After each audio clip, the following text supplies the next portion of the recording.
Muy buenos días a todos. Con fundamento en lo dispuesto por los artículos 41, 42, 43 y 47, fracción tercera, de la Ley Orgánica del Poder Judicial del Estado de Yucatán, en el 36, 37, 38 y 39 del Reglamento Interior del Tribunal Superior de Justicia del Estado de Yucatán, me permito dar por instalada esta 26ª sesión ordinaria de la Sala Colegiada Civil y Familiar del Tribunal Superior de Justicia del Estado de Yucatán, convocada para el día de hoy, miércoles 16 de octubre del año 2024, a las 10 horas, en las instalaciones de la Facultad de Derecho de la Universidad Autónoma de Yucatán. Secretaria, si nos apoya con el orden del día, por favor. Sí, gracias. Buenos días. En atención a la convocatoria, como primer punto tenemos la asistencia e integración de la sala. Para tal efecto, se hace constar que se encuentran reunidos la magistrada primera, licenciada en Derecho, Patricia del Socorro Gamboa Wong; la magistrada segunda, doctora en Derecho, Sara Eugenia Ávila Novelo; el magistrado tercero y presidente de la sala, licenciado en Derecho, Alberto Salón Ventre; la magistrada cuarta, doctora en Derecho, Graciela Alejandra Torres Garma; y el magistrado quinto, doctor en Derecho, José Pablo Abreu Sacramento. Continuando con el punto segundo de la convocatoria, tenemos como inciso A la discusión y, en su caso, aprobación de los proyectos de toca listados en esta sesión, que son un total de 10 tocas para ser expuestos y votados. En atención a la orden de la lista previamente aprobada, se comenzará con el proyecto de la magistrada primera relativo al toca 63-2024 del recurso de apelación interpuesto en contra de la sentencia de fecha 21 de noviembre de 2023, dictada en el expediente número 169-2023 del juicio ordinario familiar del juzgado primero mixto de lo civil y familiar del primer departamento judicial del Estado. Magistrada, tiene usted el uso de la voz.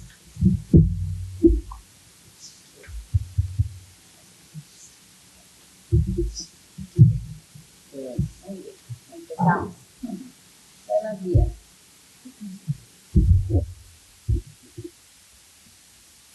En este asunto, se trata de una pareja que contrajo matrimonio en el año de 1974. Sin embargo, en el año 2015, mediante un procedimiento especial de divorcio sin causales, se dictó sentencia definitiva en la que se resolvió, entre otros puntos, lo siguiente: la disolución del vínculo matrimonial, que son 41 años de existencia del matrimonio. Se decretó a favor de la demandada en concepto de pensión compensatoria el 10% del ingreso que recibe el actor como pensionado del Instituto de Seguridad Social de las Fuerzas Armadas, de acuerdo al artículo 200 del Código de Familia para el Estado de Yucatán, el cual establece lo siguiente. Artículo 200. En caso de decretarse el divorcio, el juez en dicha resolución debe decidir sobre el pago de alimentos a favor del cónyuge que, teniendo la necesidad de recibirlos durante el matrimonio, se haya dedicado exclusivamente a las labores del hogar o al cuidado de sus hijos o hijas, esté imposibilitado para trabajar o carezca de bienes, tomando en cuenta las siguientes circunstancias. Primero, la edad y el estado de salud de los cónyuges. Segundo, su posibilidad de acceso a un empleo. Tercero, duración del matrimonio y dedicación pasada y futura a la familia. Cuarto, colaboración con su trabajo en las actividades del otro cónyuge. Y quinto, medios económicos de uno y otro cónyuge, así como de sus necesidades. Sexto, las demás obligaciones que tenga el cónyuge deudor. En la resolución se debe fijar las bases para actualizar la pensión y las garantías para su efectividad. El derecho a los alimentos se extingue cuando el acreedor contraiga nuevo matrimonio o se una en concubinato o haya transcurrido un término igual a la duración del matrimonio. En el caso que se estudia, la señora acreditó su imposibilidad física de trabajar por padecer artritis reumatoide, hipertensión y diabetes tipo 2. Así como que se dedicó a las labores propias del hogar sin existir hijos menores de edad. En el año 2018, la señora contrajo nuevas nupcias, razón por la cual la parte actora, en el año 2023, promovió el procedimiento ordinario familiar de extinción de pensión alimenticia con base al mismo artículo 200. Se declaró la rebeldía de la parte demandada al no dar contestación al juicio instaurado en su contra. Seguida la secuela procesal, se dictó la resolución en la que el juez de origen determinó la no procedencia del juicio de extinción o cesación de pensión alimenticia, motivo del presente recurso de apelación. En sus agravios, el recurrente expresó que la sentencia no es clara, precisa y congruente con su demanda, toda vez que su acción la fundó de acuerdo al último párrafo del artículo 200 del Código de Familia para el Estado, en el que solicitó la extinción del derecho de alimentos en virtud de que la acreedora contrajo nuevas nupcias. Asimismo, señaló que la extinción del derecho de alimentos es una figura diferente a la cesación de pensión alimenticia de acuerdo al artículo 44 del citado código. En el proyecto que se somete a su consideración, se propone modificar la sentencia recurrida al ser parcialmente fundado lo expresado por el aperante, pero insuficiente para revocar, toda vez que la acción de cesación de alimentos que resolvió el juez de origen no es acorde con lo solicitado por el inconforme al no realizar un correcto análisis de la acción, por lo que en atención a los agravios que hizo valer el recurrente, se realizó el estudio respectivo en el que se considera que efectivamente la resolución no es clara ni congruente con la demanda al tratarse de dos figuras diferentes: la extinción de derecho de alimentos, del cual deriva el divorcio, y la cesación de alimentos, del cual deriva la determinación de una pensión. Sin embargo, teniendo en consideración que la normatividad en la que funda la demanda, que es el artículo 200, vulnera los derechos humanos al libre desarrollo de la personalidad, a la dignidad humana, igualdad y a la no discriminación por razón de género, al establecer que el derecho de alimentos se extingue cuando el acreedor contraiga un nuevo matrimonio o se una en concubinato. Esto transgrede los artículos 1 y 4 constitucionales, siendo también incompatible con el artículo 17 de la Convención Americana sobre los Derechos Humanos. Ante esta circunstancia, de acuerdo con lo previsto en la Constitución, todas las autoridades del país, dentro del ámbito de sus competencias, se encuentran obligadas a velar tanto los derechos humanos contenidos en la Constitución Federal como en los instrumentos internacionales celebrados por México, adoptando la interpretación más favorable al derecho humano de que se trate, lo que se conoce en la doctrina como el principio pro persona, siendo que el contenido de los artículos 1 y 103 constitucionales deben interpretarse para determinar el marco dentro del que debe realizarse el control de convencionalidad ex oficio en materia de derechos humanos a cargo del Poder Judicial, el cual deberá adecuarse al modelo de control de constitucionalidad existente en nuestro país, en el cual los jueces están obligados a preferir los derechos humanos contenidos en la Constitución y en los tratados internacionales, aun a pesar de las disposiciones en contrario que se encuentren en cualquier norma interior,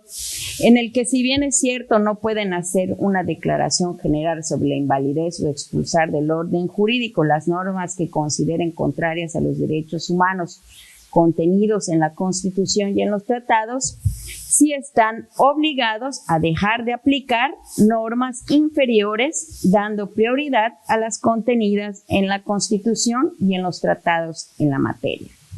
Por tanto, al ser parcialmente fundados los agravios, pero insuficientes para revocar, se propone a esta sala modificar la sentencia apelada únicamente en lo que se refiere a la parte considerativa y el resultado primero dictado por el juez de origen.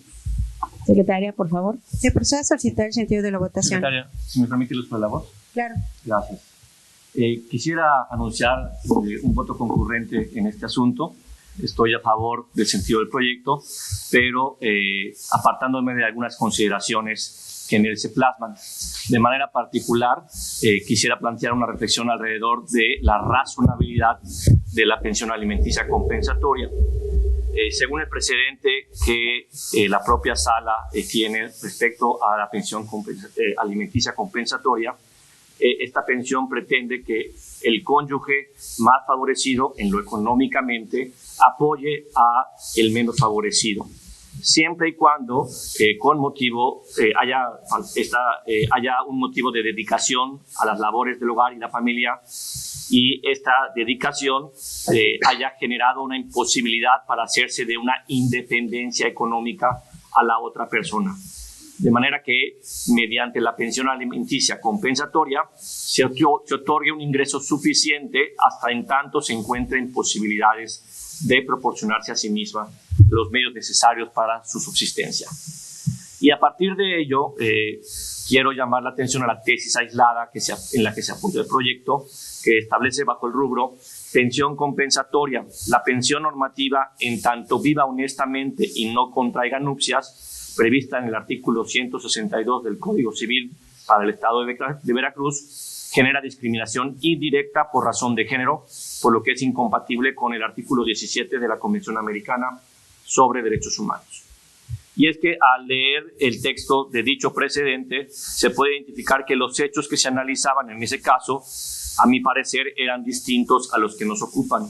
Pues en aquel asunto se trataba de una mujer que tuvo una relación estable y procreó un hijo con otro hombre estando casada, lo cual encuadraba en el caso en un supuesto de modo deshonesto de vida y no en cuanto a contraer nuevas nupcias. Por otro lado, existe otro precedente de diverso tribunal colegiado que pareciera avalar el cese de la pensión alimenticia por casarse de nuevo. Dice, pensión alimenticia si la acreedora contrae nuevas nupcias ocultándolo y sigue disponiendo de las cantidades que le son otorgadas por ese concepto, está obligada a reintegrar los montos percibidos a partir de que se extinguió ese derecho, en cuyo caso del deudor alimentario estará facultado para demandar su devolución a través de la acción de enriquecimiento ilegítimo. Ambos precedentes provienen de tribunales colegiados de circuito distintos a nuestro circuito en Yucatán y se trata de tesis aisladas. En ese sentido, si bien coincido que en el presente caso se mantenga la pensión alimenticia compensatoria, respetuosamente no considero adecuado llegar a esa decisión a partir de un criterio que pueda convertirse en regla general. En su lugar, considero que lo adecuado es que caso por caso las personas juzgadoras hagamos una revisión de la necesidad de la acreedora alimenticia y la capacidad de la deudora a partir del cambio de circunstancias que se presenten, como lo es contraer nuevas nupcias. El propio artículo 200 del Código de Familia, al que hacía referencia la magistrada ponente, establece que las consideraciones que deben tomarse al momento de fijar este tipo de pensiones alimenticias compensatorias son la edad y estado de salud de los cónyuges, su posibilidad de acceso a un empleo, duración del matrimonio, dedicación pasada y futura a la familia, colaboración con su trabajo en las actividades del otro cónyuge, medios económicos de uno y otro cónyuge, así como de sus necesidades y las demás obligaciones que tenga el cónyuge deudor. Por lo que, ante el cambio de circunstancias, como un nuevo matrimonio de la persona acreedora, considero razonable se revisen estas consideraciones con especial énfasis en las necesidades de la acreedora. De esta manera creo yo que la medida conserva la cualidad de razonable, lo que nos permite justificar de mejor manera ante las personas usuarias el porqué de nuestras decisiones. Gracias. ¿Alguien más? Adelante, magistrada.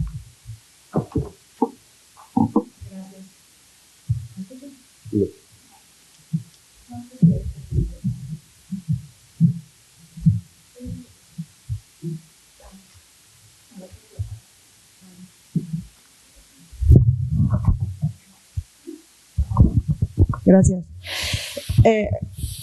Me parece, magistrado Abreu, que precisamente en este juicio se está haciendo lo que usted hace referencia. No hay que perder vista que la acción planteada en el procedimiento es precisamente la extinción de esa pensión alimenticia, ¿no? Y en el proyecto que plantea la magistrada primera, con el cual yo estoy de acuerdo, hace precisamente ese estudio de las circunstancias por las cuales debe seguir vigente la pensión compensatoria al grado de que se aplique esa excepción a la norma. Yo sí creo que la sala en estos asuntos y los jueces han hecho un estudio caso por caso, no se ha hecho un estudio aplicando regla general, y en este caso en específico eso está sucediendo. Ya había una pensión compensatoria fijada y están viniendo a pedir su extinción, y en el proyecto se hace el estudio de las razones de por qué debe de subsistir esa pensión alimenticia con base en lo que la señora vivió durante todo su matrimonio. No me parece que eso vaya a cambiar. No me parece que eso en un futuro, al ser nuevamente materia de juicio, pues vamos a ver que durante todo ese tiempo que estuvieron casados desde 1970 y tantos, va a cambiar esa razón por la cual permanece la pensión compensatoria, aun y cuando se volviera a casar la señora, por cuanto eso que ella vivió le generó ese derecho. Eso no va a cambiar. Ya lo estamos estudiando en este juicio, porque este juicio es una extinción de esa pensión compensatoria. Se está haciendo el estudio de por qué debe de permanecer, y a mi juicio ya no cabría volver a hacer otro estudio. Por eso yo difiero de la opinión planteada. Considero que está bien en este caso, coincido que debe ser caso por caso. Creo que eso es lo que se ha estado haciendo. Creo que eso es lo que permanece en este caso, y por eso sí estoy de acuerdo en que la señora se respete su derecho a la libre personalidad y siga teniendo a una pensión compensatoria que, aprovechando que estamos entre estudiantes para hablar en un lenguaje más claro, pues ella se lo ganó durante todo ese matrimonio que ella vivió con hoy su excónyuge, ¿no? Entonces, yo difiero de la opinión del magistrado Pablo. Entiendo el punto del principio de proporcionalidad, estoy totalmente de acuerdo, pero me parece que de eso se trata este asunto precisamente. Entonces, por eso yo anuncio que estoy de acuerdo con el proyecto de la magistrada primera. ¿Alguien más desea? Magistrada, adelante. Gracias. Bueno, creo que sí se escucha, ¿verdad? Muy bien, yo me uno al voto concurrente respetuosamente del magistrado Pablo, ya que considero que él se va más al estudio de las tesis que menciona la magistrada en su proyecto, en el que debe de ser y debe existir una razonabilidad y un principio de proporcionalidad a la hora de otorgar esta pensión compensatoria, porque las circunstancias van cambiando pues conforme va pasando los años o el tiempo. Por lo tanto, anuncio que me uno al voto concurrente del magistrado Pablo respetuosamente. Gracias. Habiendo sido debatido el asunto, procedemos a solicitar el sentido de la votación. Magistrada primera. A favor. Magistrada segunda. A favor. Magistrado tercero. A favor del proyecto. Magistrada cuarta.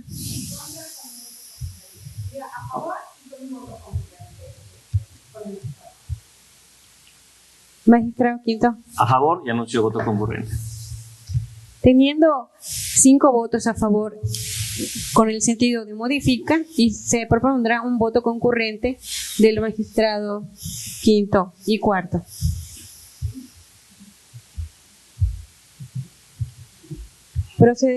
Continuamos con el orden de lista y seguimos con el TOCA 230-2024 de la ponencia de la magistrada segunda, relativo al recurso de apelación interpuesto en contra de la sentencia de fecha 28 de febrero de 2024, dictado en los autos del expediente 555-2022, juicio ordinario familiar del Juzgado Tercero de la Unidad Familiar del Primer Departamento Judicial del Estado. Magistrada, tiene el uso de la voz. Muchas gracias, secretaria. Buenos días y buenos días a todos y todas, perdón. Este asunto está muy interesante. Proviene de un procedimiento ordinario oral familiar en el cual, cuando comparece, el señor manifiesta que está ejerciendo la acción de contradicción de paternidad. Cuando recibe el juicio, el procedimiento o la demanda, mejor dicho, la juez del conocimiento, al advertir que realmente lo que pretende es desconocer a un hijo al cual hoy por hoy tiene 16 años, a quien en su momento le dio su apellido y lo reconoció como su propio hijo. Al darse cuenta que es un desconocimiento, la juez se da cuenta que necesita un tutor especial, por cuanto van a haber intereses encontrados entre papá y mamá, y pues debe de haber alguien que proteja el interés superior del menor de edad de una manera pues totalmente imparcial. También se le pide, entonces en un primer auto se hace toda esta parte del reconocimiento del tutor especial y posteriormente se pide a la parte actora que amplíe su demanda en contra del menor, porque él cuando la presenta solo la presenta en contra de la señora. Ojo, esto es algo que sucede en los procedimientos familiares. Por la flexibilización atenta el interés superior del menor de edad. Si tú vas a un juicio ordinario civil y pides ampliación de la demanda, no existe. Esto es propio de los juicios familiares y para que se pueda resolver completamente la litis, ¿ok? Bueno, el señor que dice que aquí es muy importante, que un día llega a su casa, él lleva un diverso procedimiento ordinario respecto de su otro hijo, al cual también está desconociendo, y al momento de la demanda, él señala que su otro hijo ya salió el resultado de la prueba de ácido desoxirribonucleico, mejor conocido como ADN, y ya salió que el primer hijo no es su hijo. Él dice que llega a la casa, y esto es importante, él dice que él llega a la casa y le lleva un libro a su hijo y que en ese momento la señora le dice: deja de venir a la casa, no entiendes que ninguno de ellos es tu hijo. Entonces, ese sería el momento en el que él se habría enterado de que el hijo que había reconocido hacía 16 años, pues no, bueno, en ese momento 14, no era su hijo. ¿Por qué es importante hacer este señalamiento? Porque el Código de Procedimientos Familiares hace relación a un plazo que tienen los papás y mamás, cuando es más difícil con la mamá obviamente, cuando se enteran que no tienen, que ese no es su hijo biológico. Hacen referencia a 60 días, ¿ok? Entonces, yo me entero de que no es mi hijo, tengo 60 días para ir a interponer mi juicio. En este caso, él señala la fecha, interpone su juicio, pasa todo esto que les comento del tutor, y cuando viene la señora dice: no es cierto, yo nunca le he dicho que no es su hijo. Es más, ese día estábamos en la playa, los niños y yo, junto con unos amigos. Eso no fue así. Empieza el juicio, se lleva el trámite y, bueno, más adelante lo van a ver. En procedimientos familiares está primero lo que se llama la audiencia preliminar, que ahí es donde se establece la litis. ¿Qué es la litis? Lo que se está peleando, los puntos litigiosos. El punto litigioso aquí, ¿cuál es? Pues el desconocimiento del hijo, y además el señor quiere una indemnización que le pague la señora por haberlo engañado durante todo ese tiempo, y también está solicitando que se le regrese el pago de todas las pensiones alimenticias que ha pagado él durante todo este tiempo, en caso de que resulte que el menor de edad no era su hijo. En este tipo de asuntos, cuando se llevan pruebas especiales, como es el caso de la prueba biológica de ADN, se lleva en una audiencia extraordinaria. En esa audiencia extraordinaria comparecen las personas a las que se les va a tomar la muestra, comparecen los peritos, se les toma la muestra y hay ya todo un procedimiento. Se lleva a la audiencia extraordinaria, le toman la muestra a mamá, papá e hijo, y luego unos meses después viene la audiencia principal. Y en la audiencia principal se presenta la perito y la perito dice los resultados de su dictamen, el cual ya puso a la vista en el expediente desde unos días antes para que las partes tengan acceso a él y vean cómo se van a desarrollar en la audiencia principal. En este caso resultó que efectivamente, como señalaba el papá, el hijo, no hay un vínculo biológico entre él y el adolescente en cuestión. La juez del conocimiento en ese momento decide, en la audiencia preliminar admiten todas las pruebas de las partes. Y en este caso habían diversas pruebas, testimoniales, confesiones, documentales, etcétera, etcétera. Además de la pericial, obviamente. En la audiencia principal, la juez decide que ya no era necesario desahogar ninguna prueba, por cuanto ya tenía el resultado de la prueba pericial, que denotaba la ausencia de vínculo biológico entre las dos personas ya mencionadas. Y posteriormente, al pasar al dictado de sentencia, resuelve lo siguiente. El señor había pedido la anulación del acta de nacimiento del menor de edad. La juez le dice, no te voy a dar la anulación. Simple y sencillamente lo que voy a ordenar es suprimir tu nombre. El menor de edad va a seguir conservando su nombre, pero en el acta de nacimiento ya no vas a aparecer tú como su papá. No se declara improcedente la excepción de la señora en el sentido de que ella nunca le había dicho eso de que él no era su hijo, ¿ok? Es decir, ella combatió el momento en el que él vino a interponer su demanda, ¿no? Y él le dice, la juez, no voy a resolver nada en cuanto a alimentos y al regreso de los alimentos que tú me pediste, parte actora, ni tampoco respecto de la indemnización. Simple y sencillamente me limito a ordenar que se suprima eso del nombre del señor en el acta de nacimiento del menor de edad. En este caso, la que apela es la mamá. Y la mamá señala varios agravios que a mi juicio resultan fundados y suficientes como los propongo en el proyecto. ¿Por qué? Porque la determinación de la juzgadora de no desahogar pruebas resulta, a mi juicio, equivocada. La realidad es que hay diversos criterios federales que establecen que si bien se puede desconocer a un menor de edad como su hijo, no puedes tomar en cuenta únicamente la prueba pericial.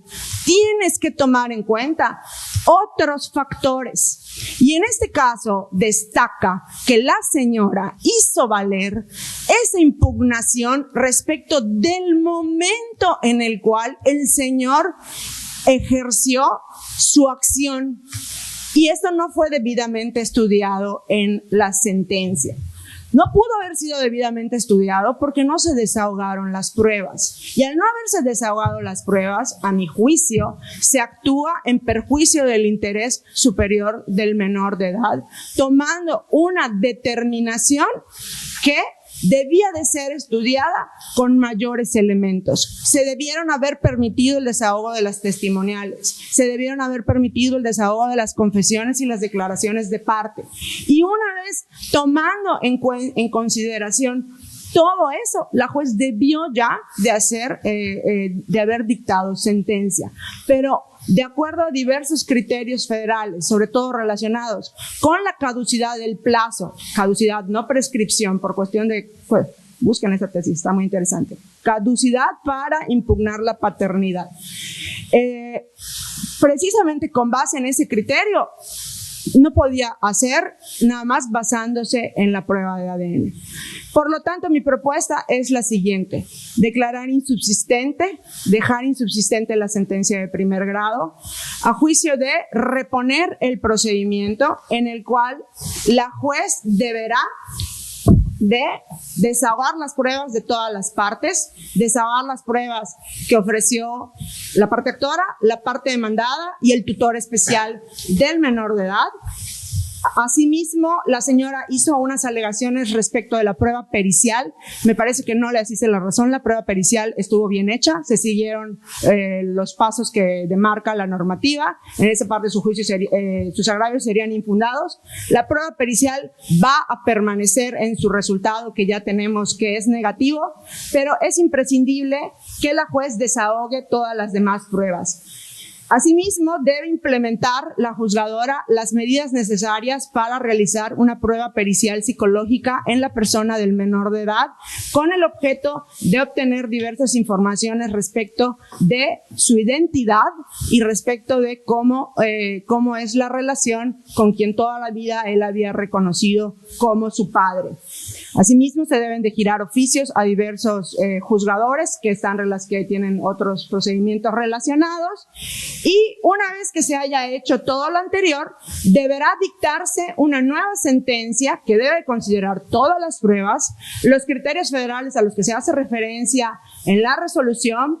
No se puede pronunciar nuevamente respecto de la procedencia o improcedencia de la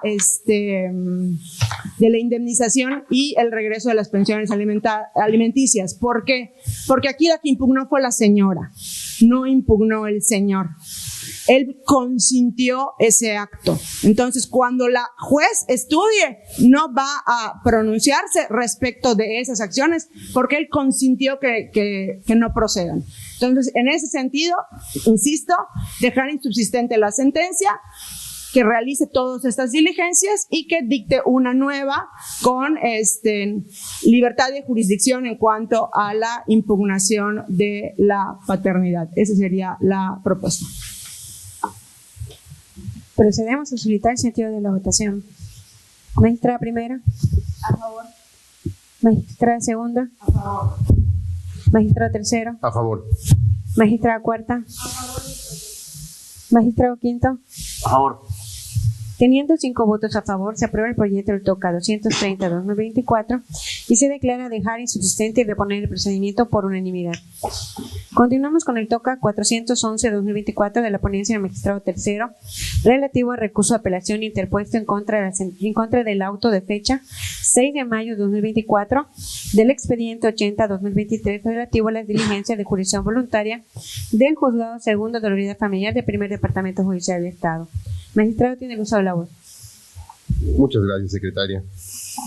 En este caso, el apelante es la madre de los niños y es, como ya mencionaron, el juicio del cual proviene son unas diligencias de jurisdicción voluntaria promovidas por la madre custodia a fin de que el padre no custodio otorgue la autorización para realizar el trámite de renovación, expedición de los pasaportes mexicanos y visas estadounidenses de sus hijos en común, así como también se extienda el presente procedimiento para que puedan salir del país. La resolución impugnada es el acuerdo de fecha 6 de mayo del 2024, en el cual la juez decretó el sobreseimiento de las presentes diligencias. En sus agravios, como les comenté, la capela es la madre, alude la violación de lo establecido en los artículos 14, 16 y 17 de la Constitución Política de los Estados Unidos Mexicanos, en concatenación con lo dispuesto en el artículo 9 del Código de Procedimientos Familiares para el Estado. Aduce también que el sobreseimiento decretado al regularizar el trámite resulta contrario al interés superior de los menores de edad involucrados, ya que lo procedente era ajustar el procedimiento iniciado como jurisdicción voluntaria a la de naturaleza contenciosa, en términos de lo previsto en el artículo 682 del ordenamiento legal señalado. Después de hacer un estudio, yo considero y les presento a ustedes que dicho agravio es infundado e inoperante. ya que debemos confirmar ese autorrecurrido. De inicio es necesario hacer alusión a que la juzgadora fundamentó debidamente su determinación de sobreseer, pues expresó que se actualizó la hipótesis del artículo 682 del Código de Procedimientos Familiares del Estado, con base en la oposición expuesta por parte legítima y los datos que obran en el procedimiento. Asimismo, dicho actuar no afecta el interés superior de los menores involucrados, ya que la autorización para que estos obtuvieran sus pasaportes mexicanos y visas estadounidenses para que durante un tiempo pudieran salir del país por un periodo limitado, implica que se trasladen a otro lugar diferente a aquel en que tienen su residencia habitual. De ahí que no es procedente iniciar y admitir un nuevo juicio, sino que lo que le corresponde es que la recurrente, en su calidad de progenitora custodia provisional, conforme a los artículos 321 y 359 del Código de Familia del Estado, en relación al numeral 439 del Código de Procedimientos Familiares del Estado de Yucatán, comparezca ante el diverso procedimiento promovido por el padre no custodio, donde ya se está ejerciendo un régimen provisional de convivencia, a plantear su petición. Me explico un poco más. Lo que le están diciendo es unas diligencias solo serían procedentes si hay la voluntad de ambas partes. Como en este caso el padre dice que no está de acuerdo, lo que tiene que hacer es promover esto en el juicio donde se están llevando, donde la materia de la litis es la custodia y demás temas, para que en ese juicio el juez que tiene conocimiento de todo lo que está pasando sea el que resuelve. Entonces yo por eso les propondría confirmar la sentencia de primera instancia, el auto de primera instancia. Se procede a solicitar el sentido de la votación. Magistrada primera. A favor. Magistrada segunda. A favor. Magistrado tercero. A favor. Magistrada cuarta. Magistrado quinto. A favor del proyecto. Teniendo 5 votos a favor del proyecto del TOCA 411-2024, se aprueba con firma por unanimidad. Sigue en lista el TOCA 586-2024 de la ponencia de la magistrada cuarta.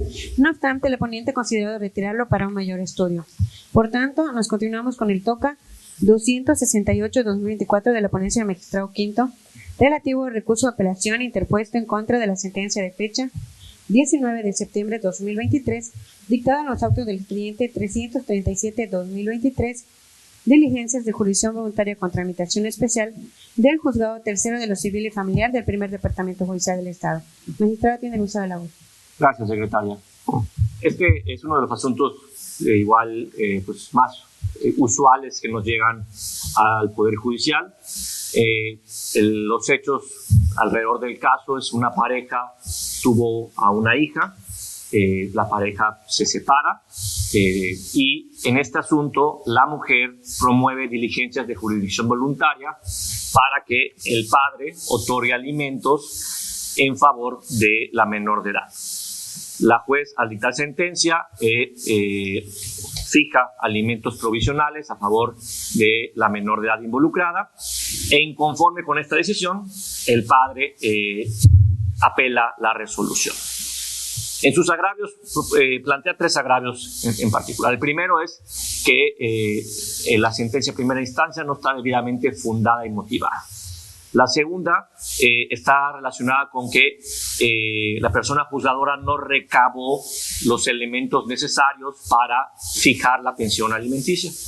Y el tercer agravio está relacionado con que no tomó en cuenta sus posibilidades reales porque no consideró a otras personas que él alega son acreedoras alimentarias de él, ¿no? Y por lo tanto el monto resulta excesivo. El proyecto propone confirmar la resolución de primera instancia y la manera de plantear el proyecto de sentencia, en primer punto se establece el marco normativo que rige la procedencia de las diligencias de jurisdicción voluntaria cuando se trata de alimentos y en un segundo momento se estudia el caso concreto. Respecto al marco normativo relacionado con la jurisdicción voluntaria para fijar alimentos, lo primero que hay que resaltar, y ya adelantaba algo el magistrado presidente, es que la jurisdicción voluntaria, la característica es que no hay una controversia pues a dirimir, ¿no? Digamos que quien acciona la jurisdicción voluntaria, pues está pidiendo el auxilio judicial sin que haya una controversia entre dos partes, ¿no? Y la jurisdicción voluntaria en materia de alimentos tiene unas características especiales. ¿Por qué? Porque en la jurisdicción voluntaria, cuando se refiere a alimentos, está regulado en los artículos 705 al 713 del Código de Procedimientos Familiares del Estado, pues como hay urgencia para fijar alimentos por la naturaleza de este derecho y de lo que implica el no acceder a alimentos que nos ayuda a sobrevivir, ¿no? Pues hay una cuestión de orden público y de interés social que permite llevar el proceso sin la comparecencia de la otra parte involucrada, en este caso de la persona deudora, ¿no? ¿Qué es lo que exige la norma para que proceda la jurisdicción voluntaria en materia de alimentos provisionales? Primero, entre otros requisitos, exhibir el certificado de parentesco. Segundo, justificar aproximadamente cuántos ingresos tiene, cuál es la capacidad económica del deudor. Y tercero, acreditar la necesidad de los alimentos de la persona que está solicitando, ¿no?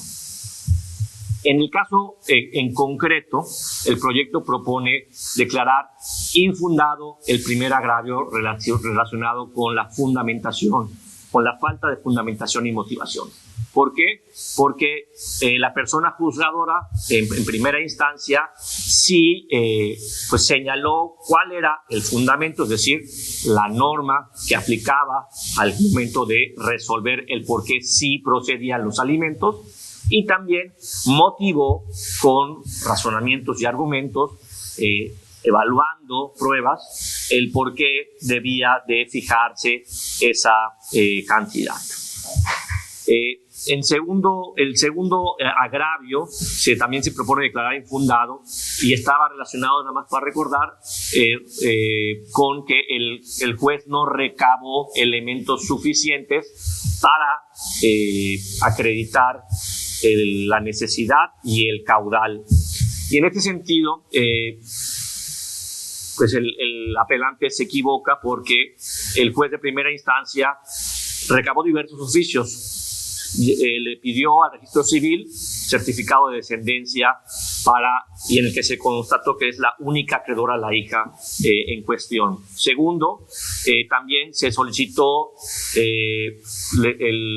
a la empresa en donde trabaja esta persona declarar a cuánto ascienden los ingresos, la compensación económica que tiene por su trabajo esta persona, y con eso se cuantificó los ingresos periódicos que tiene el señor.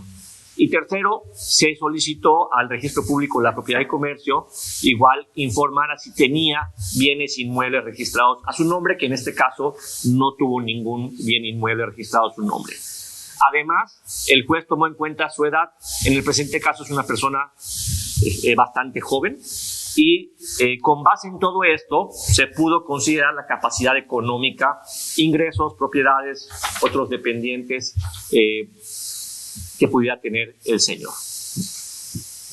Además, en materia de alimentos, relacionado con las necesidades de la acreedora, hay que recordar que cuando se trata de niñas, niños y adolescentes, se presume que estas personas requieren de alimentos, ¿no? Por, pues digamos, la dependencia que tienen en esa etapa de la vida respecto a las personas adultas, en particular sus progenitores.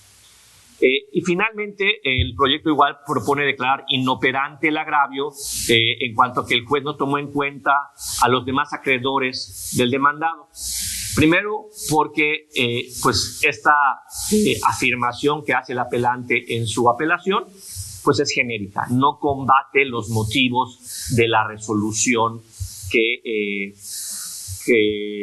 fijó, el que determinó el juez en primera instancia, y segundo, porque únicamente señala que no se tomó en cuenta a sus demás acreedoras, pero no menciona quiénes son, ¿no?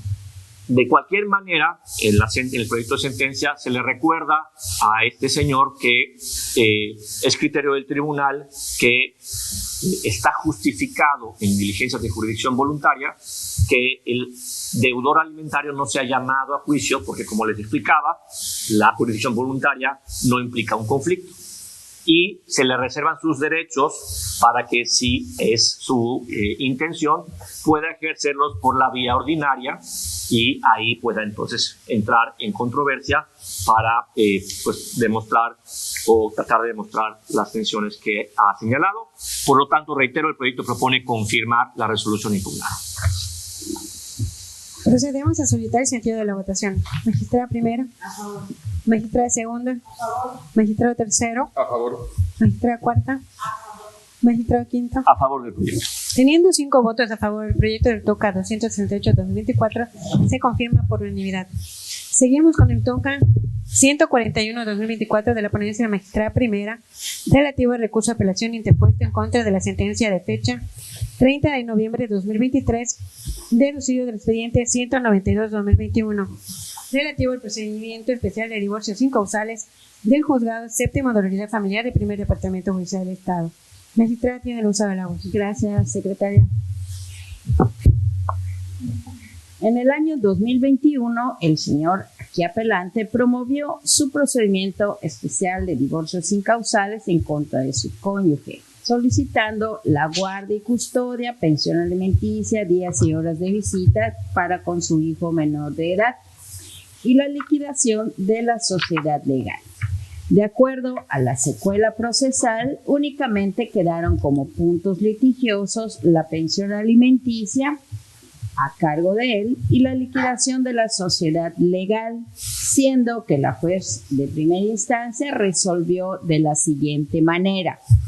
La custodia del hijo de ambos quedó a cargo de su madre. Se estableció como pensión alimenticia en favor del adolescente involucrado el 35% del sueldo que percibe el deudor alimentario.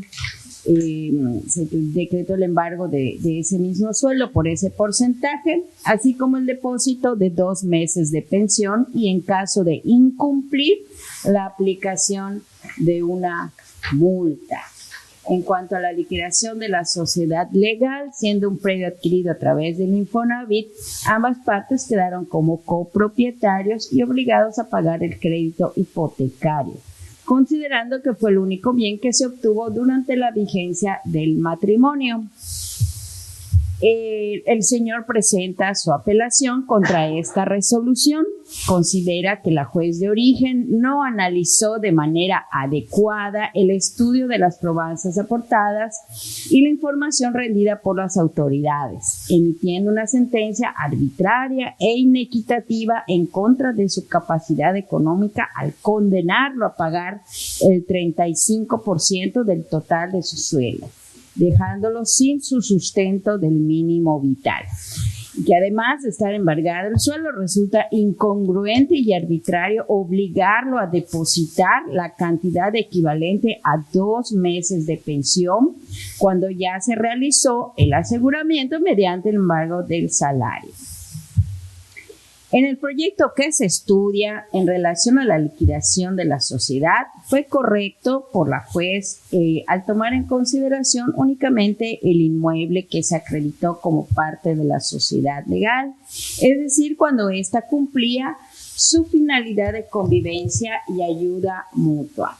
Así también se considera que la juez de origen sí valoró y analizó todos los elementos aportados en el expediente para fijar el porcentaje del 35% del salario del inconforme, de acuerdo a los ingresos reportados por su centro laboral, el cual es acorde con la cantidad que resulta de dicho porcentaje con la propuesta de convenio que el mismo señor presentó. Por lo que de esta manera se cumple con el binomio posibilidad-necesidad sin que afecte su mínimo vital. En esta tesitura tenemos que una manera de lograr el cumplimiento puntual de la obligación en el caso de que el deudor perciba salario u honorarios es mediante la retención de un monto o porcentaje en favor del acreedor. Pero esta medida no constituye el aseguramiento a través de la constitución de una garantía, ya que puede suceder que el deudor renuncie o sea despedido, caso en el cual no habrá manera de hacer efectivo el cumplimiento de la obligación con la inmediatez que requiere la satisfacción de los alimentos, en tanto que de ellos depende la subsistencia del acreedor, razón por la cual el mismo monto no puede tener una doble naturaleza, objeto indirecto de la obligación y garantía. Lo anterior en concordancia con lo señalado por la primera sala de la Suprema Corte de Justicia de la Nación en la contradicción de tesis 228/2019.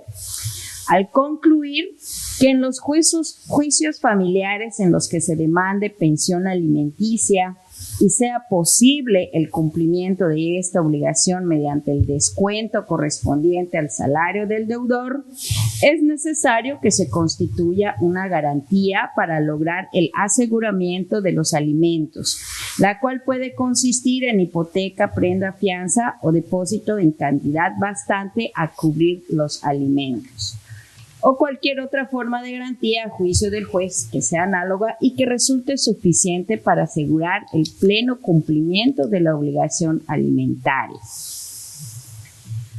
Por lo tanto, la juzgadora sí justificó conforme a derecho las cantidades decretadas en concepto de los alimentos y su garantía. De acuerdo a ello, se considera parcialmente fundado el agravio únicamente en lo relacionado con la multa en caso de incumplimiento del depósito de la cantidad señalada, por lo que debe modificarse para efecto de que en caso de estar imposibilitado a depositar la cantidad fijada, puede ofrecer otro tipo de garantía establecida en el artículo 41 del Código Sustantivo, que es hipoteca, prenda o fianza. Por tanto, la propuesta es modificar únicamente el resolutivo sexto de la sentencia, quedando todo lo demás intocado, dictado por la juez del conocimiento. Se procede a solicitar el sentido de la votación. Magistrada primera. A favor. Magistrada segunda. A favor. Magistrado tercero. A favor. Magistrada cuarta. Magistrado quinto. A favor del proyecto. Teniendo 5 votos a favor, el proyecto del TOCA 141-2024 se aprueba, modifica por unanimidad. Continuamos con el TOCA 457-2024 de la ponencia de la magistrada segunda, relativo al recurso de apelación interpuesto en contra de la sentencia de fecha 12 de abril de 2024, dictado en los autos del expediente 215-2019, juicio ordinario civil del Juzgado Primero Civil del Primer Departamento Judicial del Estado. Magistrada, tiene el uso de la voz. Gracias, secretaria. Este asunto es un juicio ordinario civil en el cual se hizo valer la acción de prescripción negativa. ¿Qué es la prescripción negativa? La prescripción negativa es cuando tú haces valer que se te libere de la obligación por cuanto ya pasó un determinado periodo de tiempo y esas obligaciones o esos derechos que pudieron allá haberse derivado usualmente de un contrato, la contraparte no los hizo valer, entonces, pues al no haberlos hecho valer, ya pasó el tiempo suficiente para que estos sean levantados. Esto es, en eso consiste, a grandes rasgos, la prescripción negativa. En este caso, la parte actora es una señora que viene y dice, vengo a interponer la demanda en juicio ordinario civil en contra de 2 personas morales. Una de ellas es una institución bancaria. Ella firmó un contrato y dice, ya pasó todo este periodo de tiempo y nunca vinieron a demandarme, nunca vinieron a hacer valer sus derechos y con motivo del contrato pues se generaron ciertos gravámenes que pues como ya pasó el tiempo solicito que los levantes pues porque ya no ya pasó su oportunidad de ejecutarlos. En la sentencia que es motivo del recurso de apelación a estudio, la juez consideró procedente el juicio ordinario civil de prescripción negativa únicamente en contra de la persona moral de índole financiera, condenándolo en particular al pago de las costas y gastos del juicio que fueron reguladas conforme a derecho, y se absolvió a la diversa persona moral codemandada de la demanda en su contra. Son precisamente las dos personas morales demandadas quienes vienen a apelar, y el recurso de apelación el recurso de apelación proviene de básicamente de lo que se están quejando es de esta cuestión del pago de costas y gastos. En cuanto a la primera apelante, que es la institución financiera, a mi juicio sus agravios son infundados. La parte actora logró acreditar los extremos de su acción, es decir, quedó claro cuándo firmó el contrato, el tiempo que pasó y que efectivamente no se le reclamó ninguno de las obligaciones a las cuales se había comprometido. Por su parte, la institución financiera decidió de manera voluntaria, lo cual reconoció en su escrito de agravios, no ejercitar su derecho de defensa, por lo que al no comparecer, eligió implícitamente no combatir lo manifestado y solicitado por la parte actora, lo que trajo consigo que tampoco ofreciera ninguna prueba, con el efecto de desvirtuar los elementos de la acción instada y las pretensiones que había solicitado el actor en su momento. Por tanto, al analizar la sentencia combatida, contrario a lo que asevera la parte apelante, se considera que procesalmente fue vencida por su contraparte en el juicio de origen. La señora acreditó su acción y la parte demandada, en este caso la institución financiera, ni siquiera se defendió, entonces fue totalmente vencida. Es incorrecta la afirmación que hace en otra parte de sus agravios, a mi juicio, respecto de que fue innecesariamente llamada a juicio, pues para que estuviera en vía de declararse procedente la prescripción negativa en su contra, se le tuvo que emplazar en tiempo y forma para darle la oportunidad, su derecho de audiencia, su derecho de defensa, que si bien la propia demandada decidió voluntariamente no comparecer a juicio, esto no significa que por eso la parte actora no tenía que demandarlo, y esto no significa que por ello la persona juzgadora no tenía por qué llamarlo a juicio. Entonces, en su caso debió de haberse ofrecido los medios probatorios que acreditaran que su derecho del cobro o hipotecario en contra demandante no había prescrito, lo cual, como ya señalé, no sucedió. Respecto al argumento de la recurrente y consistente en que se exteriorizó durante el juicio de origen su voluntad de allanarse a la demanda, también es infundado. Esto en vista de que, en primer lugar, el Código de Procedimientos Civiles local no establece disposición alguna que estipule el allanamiento del demandado a la demanda planteada en su contra como causal de exención del cobro a gastos y costas judiciales. ¿Qué es esto de allanarse a la demanda? Por si no le suena el término. Si alguien te demanda y dice, no me ha pagado Perenganita, ¿no? Y Perenganita dice, tiene razón, no le he pagado. Entonces va y dice, tiene razón, no le he pagado. Eso es allanarse a la demanda, ¿ok?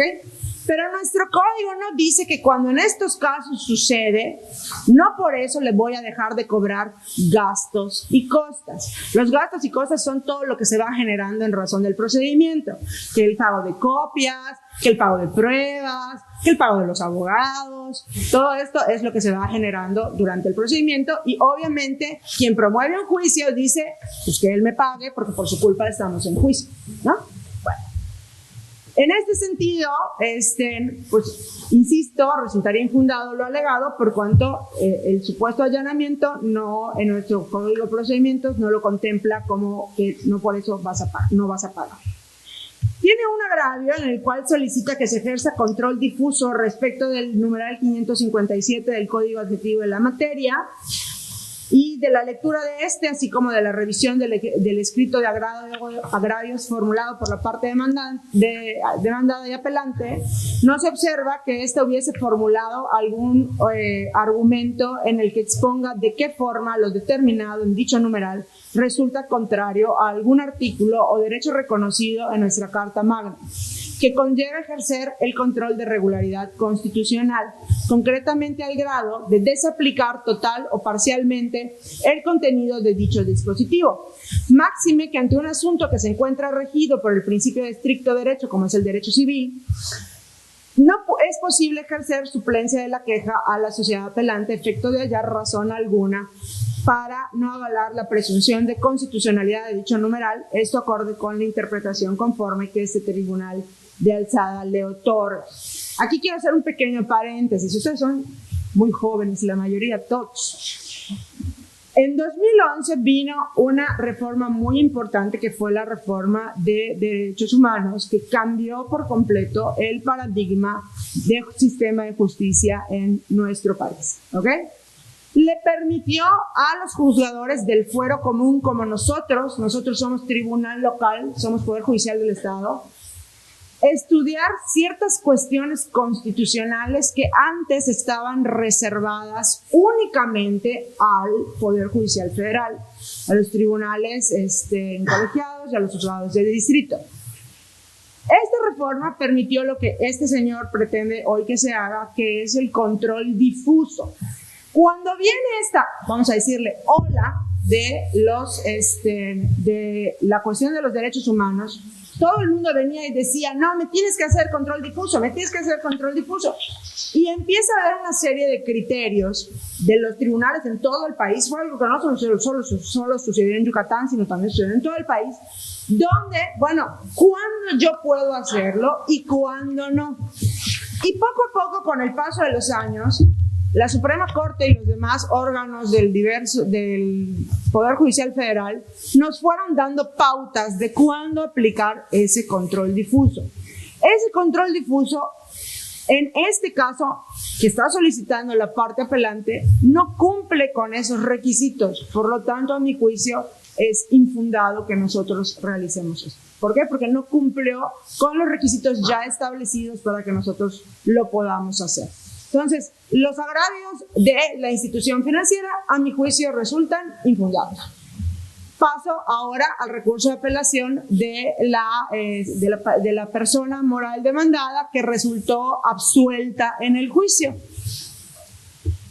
Resulta infundado uno de sus agravios relativo a una condena al pago genérico de daños y perjuicios por cuanto la norma no lo contempla así, aunado a que en su momento, al contestar la demanda interpuesta en su contra, únicamente ofreció pruebas documentales y a la revisión de estas se advierte que no estaban encaminadas a acreditar a cuáles y a cuánto ascienden los daños y perjuicios que aduce la recurrente se le ocasionó con la interposición del procedimiento. Es decir, no hizo valer desde el momento procesal oportuno este pago que ahora pretende y por lo tanto, pues no ha lugar a que en esta instancia se haga un estudio respecto de esto, por lo cual resulta infundado este agravio.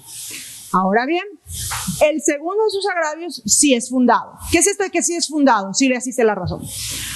Dado que al haberse opuesto la hoy apelante al contestar la demanda instada a la acción y las pretensiones que en su perjuicio, intentó hacer valer la parte actora y al habérsele absuelto del procedimiento de la acción instada en su contra, quiere decir, ojo, eso está súper interesante, la parte actora respecto de la institución bancaria, ella la venció, ¿ok? Por eso sí procede que la parte demandada pague los gastos y las costas del procedimiento a la parte actora, la institución financiera. Pero la segunda persona moral fue absuelta en juicio. Quiere decir que ella venció a la parte actora. E incorrectamente en la sentencia a esta demandada se le condenó al pago de gastos y costas. Entonces, en ese sentido es donde yo propongo que modifiquemos la sentencia porque ella resultó absuelta y por ello no se le debe de condenar a ese pago. Esa sería mi propuesta. Se procede a solicitar el sentido de la votación. Magistrada primera. A favor. Gracias. Magistrada segunda. A favor. Magistrado tercero. A favor. Magistrada cuarta. A favor. Magistrado quinto. A favor del proyecto. Teniendo 5 votos a favor del proyecto, le toca 457-2024. Se aprueba, modifica por unanimidad. A continuación sigue el toca 440-2024 de la ponencia del magistrado tercero, relativo al recurso de apelación interpuesto en contra del auto de fecha 17 de abril de 2024, dictado en los autos del expediente 216-2024, juicio de interdicto de obra nueva del juzgado primero mixto de lo civil y familiar del primer departamento judicial de Estado. Magistrado tiene el uso de la voz. Muchas gracias, secretaria. En este caso, como bien mencionan, es un juicio de interdicto de obra nueva, el cual fue promovido por unos particulares en contra de una sociedad anónima. El apelante es la parte demandada, quien es la sociedad anónima, y el contenido del auto apelado es en el cual se admitió a trámite el juicio de interdicto de obra nueva, promovido por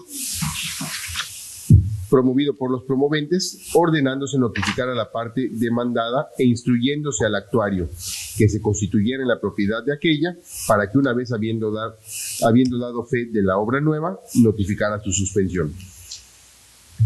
Aquí lo que pasa es que cuando presentan su escrito de demanda, ponen que es por un interdicto de obra nueva y o peligrosa.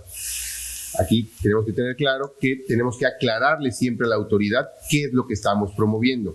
La autoridad lo que hace es admite un interdicto de obra nueva.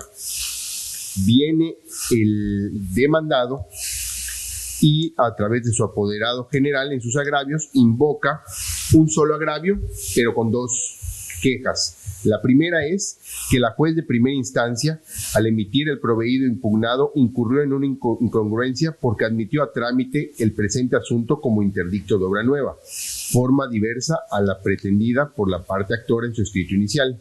Y su segunda queja es que el defecto de la vía como presupuesto procesal no le permitió a su representada oponer las defensas que al respecto pudiera tener, ya que no quedó claro cuál de los interdictos de obra nueva y o obra peligrosa pretendió promover la parte accionante cuando solo planteó un capítulo de hechos y pruebas. En el proyecto, después de hacer un análisis de este expediente, yo considero que son infundadas dichas inconformidades por los siguientes motivos. El primero, que estimo que contrario a lo que invoca la recurrente, el que la juez admitiera a trámite el presente asunto como juicio de interdicto de obra nueva, a ellos no le ocasionan agravio alguno, extremo que se sostiene con la afirmación vertida mediante vía de alegatos por los actores en donde señalaron la determinación fue emitida conforme a derecho. Y segundo, que la irregularidad advertida por la recurrente del escrito inicial deberá ser analizada en la sentencia respectiva y no en el auto que recae a la presentación de la demanda, tampoco en esta segunda instancia. Máxime que de manera oportuna dentro del plazo concedido contestó la demanda, ofreció pruebas y opuso excepciones, entre las que se encuentra oscuridad de la demanda. ¿A qué quiero llegar con esto? Es que, en mi opinión, a la parte demandada no le afecta la forma en que admitió la jueza este juicio, ya que a la hora de admitir en el auto está especificado, en este caso, como de obra nueva. Entonces ellos, cuando les llegó su notificación, les notificaron como un interdicto de obra nueva. Su contestación viene como un interdicto de obra nueva. En mi opinión, quien sí pudo haber apelado en su momento esta admisión, pues es la parte actora, donde decirle, oye, yo te estoy pidiendo estos, y a lo mejor le hubieran pedido que una prevención o que aclare, pero eso no pasó. Entonces, para un servidor, yo considero que es correcto la forma, la admitieron la demanda, ellos lo contestaron en la vía como les notificaron, entonces para mí no habría forma de que algún agravio resulte fundado. Por lo cual lo que yo propondría es confirmar este auto. Se procede a solicitar el sentido de la votación. Magistrada primera. A favor. Magistrada segunda. A favor. Magistrado tercero. A favor. Magistrada cuarta. A favor. Magistrado quinto. A favor del proyecto. Teniendo 5 votos a favor, se aprueba con firma por unanimidad el proyecto del TOCA 440-2024. Sigue el TOCA 852-2021 de la ponencia de la magistrada cuarta, relativo al recurso de apelación interpuesto en contra de la sentencia de fecha 28 de mayo de 2021 dictada en los autos del expediente 710-2017, juicio ordinario oral familiar en juzgado primero mixto de lo civil y familiar del tercer departamento judicial del Estado. Magistrada tiene el uso de la voz. Bien, pues este asunto se resuelve respecto de una sentencia definitiva en la cual la juzgadora de primera instancia determinó que no procedía la reducción del tiempo de la prisión administrativa que había acordado a favor del hijo de la. Como corolario de el artículo 24, debemos de recordar que el Código de Familia señala que los alimentos comprenden, entre otras cosas, la comida, el vestido, la habitación, la atención médica, la atención hospitalaria, atenciones y necesidades psíquicas, afectivas y el sano esparcimiento, los gastos necesarios de educación básica y, en su caso, pues lo necesario para que las personas acreedoras aprendan algún oficio, arte o profesión. Es importante también recordar que el derecho de alimentos es irrenunciable y surge del parentesco, siendo que en este caso que se analiza, este derecho surge entre el padre como un sujeto obligado y el hijo como un acreedor alimentario. Ahora bien, como antecedente, el apelante, en su carácter de pues un obligado alimentario, firmó en el año 2015 conjuntamente con la madre de su hijo un convenio para proporcionarle al hijo de forma mensual una cantidad económica en concepto de alimentos, entre otras prestaciones. Años después promueve este presente juicio de reducción de pensión de alimentos, alegando el actor que sus circunstancias económicas habían cambiado, por lo que se le hacía imposible seguir cumpliendo con su obligación de proporcionar alimentos de acuerdo a lo que él ya había pactado. Es oportuno también mencionarles que dicha obligación de otorgar alimentos únicamente puede variar si se acreditan hechos novedosos, es decir, que hayan cambiado las circunstancias y las posibilidades del deudor alimentario o las necesidades de su acreedor. La obligación de probarlo, pues, le corresponde al actor. En este sentido, como hecho novedoso, el señor dice que la empresa en la que trabajaba se declaró en quiebra, que tiene otro dependiente económico, el cual pues es otro hijo que no es con su actual pareja y que su expareja tiene un trabajo estable y que incluso percibe más ingresos económicos que él. Al analizar el expediente y las audiencias relativas a este juicio, se pudo determinar que con estas pruebas ofrecidas por la parte actora, en este caso el señor, pues no se encuentra acreditada esta circunstancia novedosa que él alega, toda vez que estas circunstancias pues no han variado. Respecto también a lo que comenta el actor, que cuenta con un nuevo acreedor alimentario y que su expareja contaba con un empleo estable y con ingresos económicos, pues estas circunstancias no son novedosas. ¿Por qué? En primer caso, la firma del convenio pactado entre el señor y la señora, en ese instante ya había nacido el hijo de la señora, que él alega que es una circunstancia novedosa, por lo cual no es una circunstancia novedosa. Y el segundo supuesto es que también cuando firma, pues ella, la mujer, la esposa, ya se encontraba trabajando, que es lo que él alega, por lo cual y por lo tanto tampoco es una circunstancia novedosa. Además, el hecho de que la esposa se encuentre trabajando no lo exime de su obligación alimentaria, pues es un derecho a favor de su hijo. Y también se le recuerda a él que su expareja y la madre de su primer hijo, al tener su guarda y custodia, cumple con esta obligación alimentaria de conformidad con lo que dispone el artículo 33 del Código Sustantivo, pues al estar el hijo incorporado al hogar, pues esto genera diversos gastos. Es decir, la señora sí aporta un gasto a la educación y al alimento del menor. Y siendo estas razones, por lo tanto, y por lo cual propongo confirmar la sentencia analizada. Secretaria, por favor. Se procede a solicitar el sentido de la votación. Magistrada primera. A favor. Magistrada segunda. Magistrado tercero. A favor. Magistrada cuarta. A favor. Magistrado quinto. A favor del proyecto. Teniendo 5 votos a favor, se confirma por unanimidad el proyecto del TOCA 852-2021. Seguimos con el TOCA 549-2024 de la ponencia del magistrado quinto, relativo al recurso de apelación interpuesto en contra del auto de fecha 1 de febrero de 2024, dictado en el expediente 349-2023, juicio ordinario civil y juzgado tercero civil del primer departamento judicial del Estado. Magistrado, tiene el uso de la voz. Gracias, secretaria. En este asunto, 2 personas demandaron por vía de acción reivindicatoria a una tercera persona para que desocupara 2 inmuebles situados en esta ciudad. Y esta tercera persona, la demandada, al momento de contestar, planteó diversas excepciones y presentó la reconvención por prescripción positiva, es decir, contrademandó. Seguida la secuela procesal, se abrió el periodo probatorio y la parte demandada, dentro de todas sus pruebas, presentó la confesión de una persona con el fin de acreditar que ésta le había cedido una porción del terreno en disputa que estaba en reconocimiento a 35 años de servicio, ¿no? Al momento de acordar la juez la admisión de las pruebas, dice, esta prueba que está presentando la parte demandada la presentó como una prueba confesional y dice, no es admisible porque esta persona no es parte del procedimiento.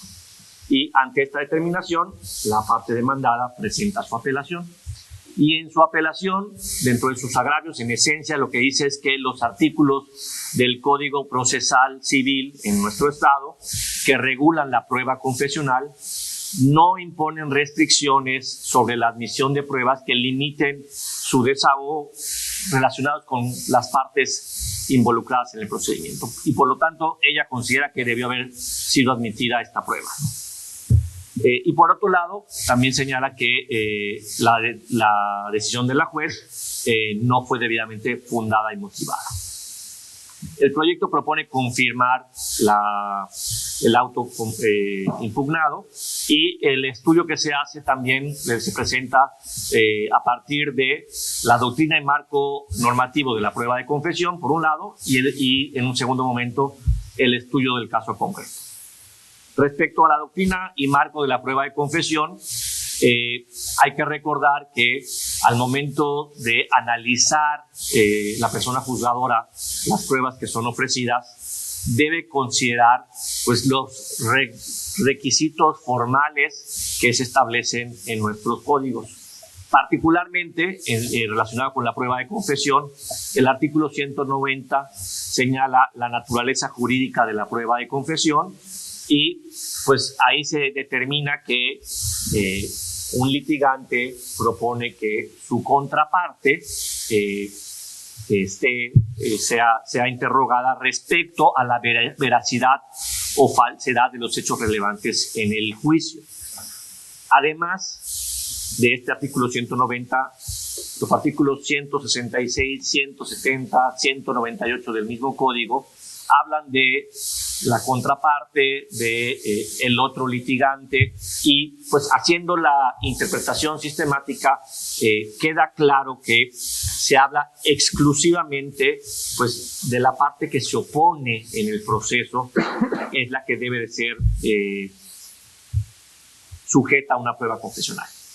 Entonces, haciendo el estudio en el caso concreto, pues resultan infundados los agravios relacionados con que pues independientemente de que esta persona no fuera parte del juicio, podía ser podía formar parte de una prueba confesional. Y pues más bien lo que se presenta en el proyecto de sentencia es el razonamiento de la diferencia entre la prueba confesional y la prueba testimonial, y que pues la parte demandada debió de haber ofrecido el testimonio de esta persona a partir de una prueba testimonial, viendo las características de esta prueba, y no de una prueba confesional, porque no es, digamos, el fondo de la prueba lo que limita a la prueba confesional y la prueba testimonial, sino las personas involucradas al momento de ser interrogadas. Y por lo tanto, el proyecto propone confirmar que esta decisión se encuentra ajustada de derecho. Y en el segundo grado, respecto a la falta de fundamentación y motivación, pues en el acuerdo, si bien es cierto que es un acuerdo breve respecto a la prueba confesional, se establece muy puntualmente que el artículo 190 no permite este tipo de prueba, y que no lo permite porque no, la persona ofrecida para el su desahogo no es parte del procedimiento. Por lo tanto, repito, el proyecto propone confirmar la decisión de la juez. Se procede a solicitar el sentido de la votación. Magistrada primera. A favor. Magistrada segunda. A favor. Magistrado tercero. A favor. Magistrada cuarta. Magistrado quinta. A favor del proyecto. Teniendo 5 votos a favor, se aprueba, confirma por unanimidad el proyecto del TOCA 549 de 2024. Se ha terminado con los proyectos listados para esta sesión. Y continuando como la convocatoria, tenemos como inciso B la programación de la siguiente sesión ordinaria. Para ello, en atención a la agenda, la próxima sesión se realizaría el día miércoles 23 de octubre de 2024 a las 10 a.m. ¿Están todos de acuerdo? De acuerdo. Queda establecido que la próxima sesión extraordinaria sería el día 23 de octubre de 2024 a las 10 a.m. Siguiendo con el punto número 3, asuntos generales. ¿Algún asunto general a tratar? Sí, Adelante. si están de acuerdo mis compañeros, me gustaría que se le solicite a la dirección jurídica su opinión de los dos precedentes que tenemos pendientes. Sí, claro que sí. Procederemos, la Secretaría procederá a solicitar la versión ya de las observaciones de la unidad. Muchas gracias. Perfecto, gracias. Y por último, atendiendo el punto 4, se procede al cierre de la sesión. Magistrado presidente, proceda. Muchas gracias, secretaria. Pues bueno, una vez concluido con todos los puntos del orden del día y no habiendo más asuntos que tratar, podemos dar por concluida esta 26ª sesión ordinaria de la Sala Colegiada Civil y Familiar del Tribunal Superior de Justicia en el Estado de Yucatán. Muchas gracias a todos y que pasen muy buenos días.